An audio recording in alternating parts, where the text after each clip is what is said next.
Bacteria কিভাবে সাধারণত মাল্টিপ্লিকেট করে, ব্যাকটেরিয়া কিভাবে ডাবলড হয়?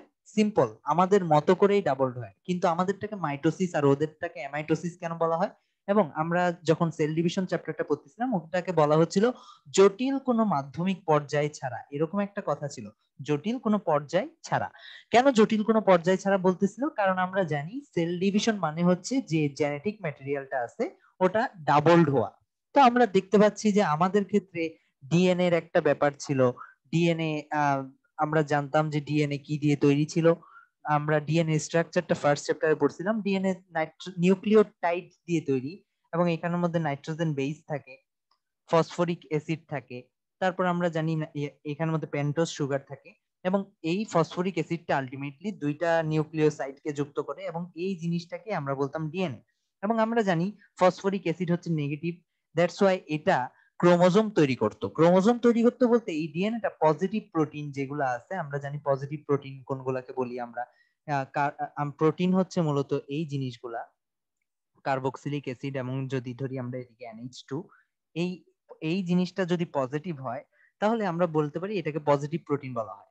সো পজিটিভ প্রোটিন বা পজিটিভ এমিনো অ্যাসিড যেগুলো আছে এগুলা এই ডিএনএটাকে পেঁচায় ধরে। তাহলে এই ডিএনএটা মূলত এরকম একটা সুতা ধরি, এই ডিএনএটা পেঁচায় একটা ক্রোমোজোম তৈরি করে।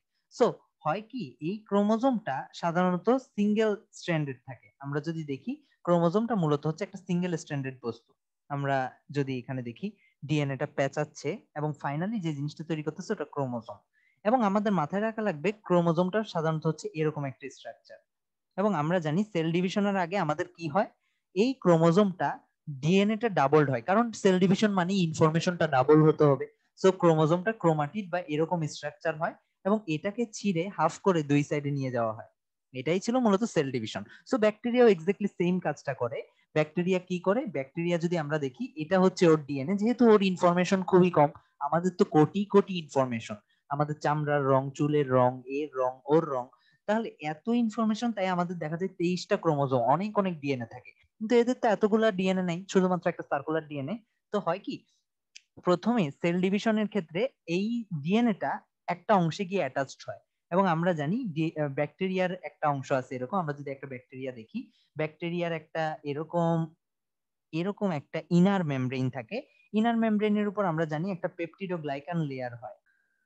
ব্যাকটেরিয়ার একটা ইনার মেমব্রেন ছিল, এবং ইনার মেমব্রেনটা আমরা যদি দেখি এর উপরে কি ছিল, একটা পেপটিডোগ্লাইকানের লেয়ার ছিল। পেপটিডোগ্লাইকান মানে হচ্ছে ব্যাকটেরিয়ার যে সেল ওয়ালটা, এটাকে বলা হচ্ছিল পেপটিডোগ্লাইকান। এবং আমরা যদি দেখি ইনার মেমব্রেনটা অনেক জায়গায় ভাঁজ খেত, এই জায়গায় ভাঁজ হইতো, এবং এই ভাঁজ অংশটাকে বলা হতো মেসোজোম। এবং আমরা জানতাম যে মেসোজোম অংশটাই ব্যাকটেরিয়াকে সেল ডিভিশনে হেল্প করে। এখন সেল ডিভিশন মানে কি? সেল ডিভিশন মানেই একটা থেকে দুইটা হওয়া, অর্থাৎ ইনফরমেশনটা অবশ্যই ডাবলড হতে হবে। অর্থাৎ ব্যাকটেরিয়ার যে সার্কুলার ডিএনএটা আছে, এই সার্কুলার ডিএনএটা আলটিমেটলি অবশ্যই ইনফরমেশন ডাবলড হতে হবে, নইলে ব্যাকটেরিয়া সেল ডিভিশন করবে না। সো সেল ডিভিশনের সময় হয় কি, সেল ডিভিশনের সময় এই জিনিসটা মেসোজোমের এখানে যায়, এবং মেসোজোমের এখানে গিয়ে ডাবলড হয়। এবং ডাবলড হয় মানে কি, ডিএনএটা রেপ্লিকেট করে। ওকে, রেপ্লিকেট করলো, ডাবলড হইলো। এরপর মেসোজোমকে কেন্দ্র করে এই জিনিসটা দুই ভাগে ভাগ হয়ে যায়। সো দুই ভাগে ভাগ হইলে এক সাইডে এখানে একটা ডিএনএ গেল, এখানে আরেকটা গেল। সো ফাইনালি আমরা যে জিনিসটা পাচ্ছি, যে ডিএনএটা ডাবলড হয়ে গেল, এবং ব্যাকটেরিয়াটাও ভেঙে যায়, দ্বিবিভাজন বলা হয় এটাকে।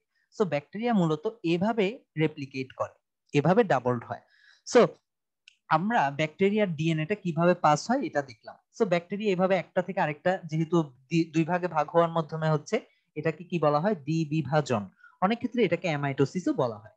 ওকে, এখন আমরা নেক্সট অংশটা যদি দেখি, এটা বাদেও ব্যাকটেরিয়ার মধ্যে এই যে জেনেটিক ম্যাটেরিয়াল, এটা পাস হওয়ার ওয়ে গুলা কি কি আমাদের মাথায় রাখা লাগবে। একটা ব্যাকটেরিয়ার মধ্যে তিনটা ওয়েতে এই জিনিসগুলো পাস হতে পারে। ফার্স্ট অফ অল, আমরা ভাইরাস যখন পড়তেছিলাম তখন আমরা দেখছিলাম কিভাবে ভাইরাস যে একটা টিটুফাস এটার মধ্যে ছিদ্র করে লাইটিক পর্যায়ে বা লাইসোজেনিক পর্যায়ে কিভাবে এখানের মধ্যে ইনফরমেশন, ভাইরাল ইনফরমেশন গুলো ঢুকাই দিত, আমরা এই অংশটা দেখছিলাম।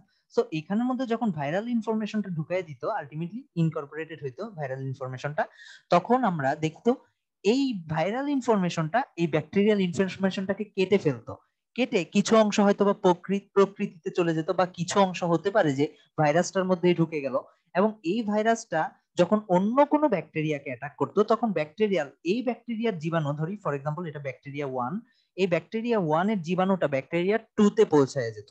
তাহলে ভাইরাসকে কেন্দ্র করে একটা ব্যাকটেরিয়ার মধ্যে এই জেনেটিক ম্যাটেরিয়ালের ট্রান্সফার হচ্ছে, তাহলে ভাইরাস টু ব্যাকটেরিয়া ট্রান্সফার আমরা বলতে পারি। ওকে, নেক্সট আরেকটা হতে পারে একটা ব্যাকটেরিয়া মারা যাওয়ার সময়, হতে পারে যে ব্যাকটেরিয়াটাকে একদম টুকরা টুকরা করে ফেলছে, মারা যাওয়ার সময় ব্যাকটেরিয়াটা যেহেতু মারা যাচ্ছে, এই জেনেটিক ম্যাটেরিয়াল গুলো প্রকৃতিতে এনভায়রনমেন্টে ছেড়ে দিতে পারে, এবং এই জেনেটিক ম্যাটেরিয়াল গুলো ব্যাকটেরিয়া 2 এসে নিয়ে নিতে পারে বডির মধ্যে। তাহলে আমরা দেখতেছি কি ব্যাকটেরিয়া 2 জেনেটিক ম্যাটেরিয়াল গুলা একটা ব্যাকটেরিয়া থেকেই পাচ্ছে, অর্থাৎ ব্যাকটেরিয়া এনভায়রনমেন্ট থেকে পাচ্ছে, মূলত একটা ব্যাকটেরিয়া এনভায়রনমেন্ট থেকে পাচ্ছে, যে এনভায়রনমেন্টের যে তোমার জেনেটিক ম্যাটেরিয়ালটা ওটা আসতেছে কোথা থেকে, ওটা আসতেছে সরাসরি আরেকটা ব্যাকটেরিয়া থেকে। তাহলে এটাকে ব্যাকটেরিয়া টু ব্যাকটেরিয়া ট্রান্সফার আমরা বলতে পারি। সো আমাদের মাথায় রাখা লাগবে জেনেটিক ম্যাটেরিয়ালস যখন ভাইরাস টু ব্যাকটেরিয়া হয় তখন এটাকে বলা হয় ট্রান্সডাকশন, এই প্রসেসটাকে বলা হয় ট্রান্সডাকশন।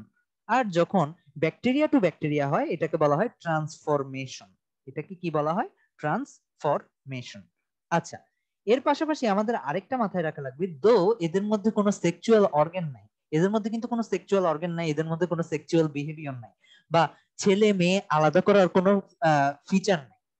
আচ্ছা, তারপরেও দেখা যায় কয়েকটা ক্ষেত্রে ব্যাকটেরিয়া, ফর এক্সাম্পল এটা একটা ব্যাকটেরিয়া এবং এটা আরেকটা ব্যাকটেরিয়া। ব্যাকটেরিয়া মূলত এরকম চারকোনা হয় না, মূলত এরকম মাইটোকন্ড্রিয়া শেপড হয়, আমি চারকোনা দিয়ে রিপ্রেজেন্ট করতেছি।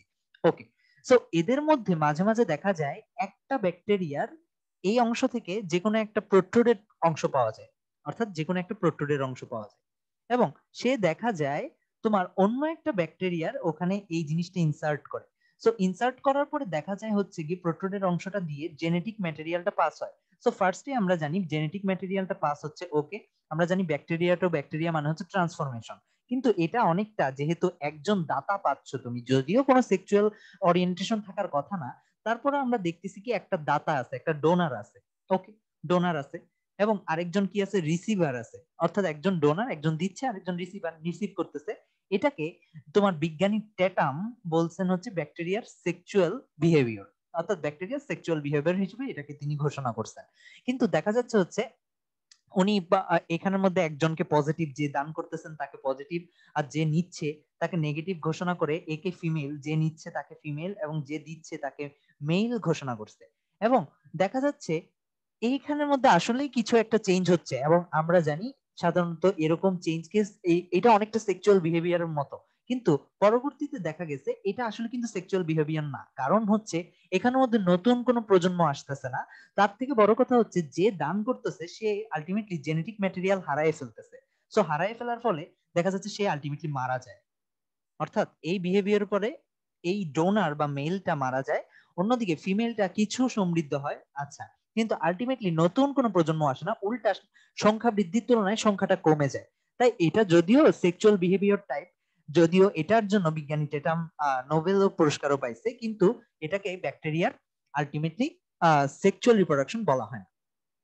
ওকে, তাহলে আমরা কয়েক ধরনের ওয়েতে প্রথমে দেখলাম জেনেটিক ম্যাটেরিয়ালের ট্রান্সফারটা। ফার্স্ট ওয়েটাতে, যেটাতে আইডিয়াল ওয়েতে সেল ডিভিশন হচ্ছিল, আমরা দেখতেছি দ্বিবিভাজন, জেনেটিক ম্যাটেরিয়ালটা দুই ভাগে ভাগ হয়ে যাচ্ছিল। আরেকটা ওয়েতে যে ভাইরাস ব্যাকটেরিয়ার এই প্রোডাক্টটাকে কেটে নিয়ে আরেকটা ব্যাকটেরিয়ার মধ্যে নিয়ে যাচ্ছিল, ওটাকে বলা হচ্ছিল ট্রান্সডাকশন। আর ব্যাকটেরিয়া টু ব্যাকটেরিয়া দুই ভাবে পাচ্ছিলাম, একটা হচ্ছে মরণাপন্ন ব্যাকটেরিয়া গুলা এনভায়রনমেন্টে ছেড়ে যায়, বা আরেকটা ছিল একটা ডোনার ব্যাকটেরিয়া আরেকটা রিসিভার ব্যাকটেরিয়াকে দান করে, দুইটাই ইদার ওয়েতে ট্রান্সফরমেশন। এটাই ছিল টোটালি ব্যাকটেরিয়ার জেনেটিক ম্যাটেরিয়াল ট্রান্সফার অর ব্যাকটেরিয়ার reproduction related, genetic material related discussion. আচ্ছা, আমরা এই পর্যন্তই আজকে ব্যাকটেরিয়ার ডিসকাশন রাখবো। আসসালামু আলাইকুম।